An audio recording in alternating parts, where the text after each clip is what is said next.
পয়গম্বর ইদ্রিস আলাইহিস সালাম মালাকুল মউতকে বললেন, হে মালাকুল মউত আজরাইল, আমি একটু আমার জীবদ্দশায় মৃত্যুর যন্ত্রণাটা আমি দেখতে চাই, আপনি আমাকে একটু মৃত্যুর যন্ত্রণা দেখান।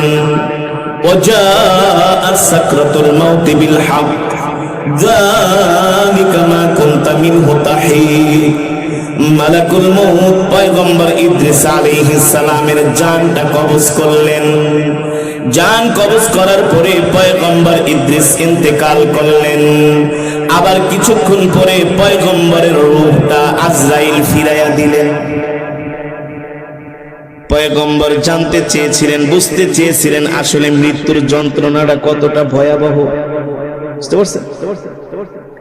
যখন তার আবার রূহ ফিরাইয়া দেওয়া হলো, মালাকুল মউত জিজ্ঞেস করলেন,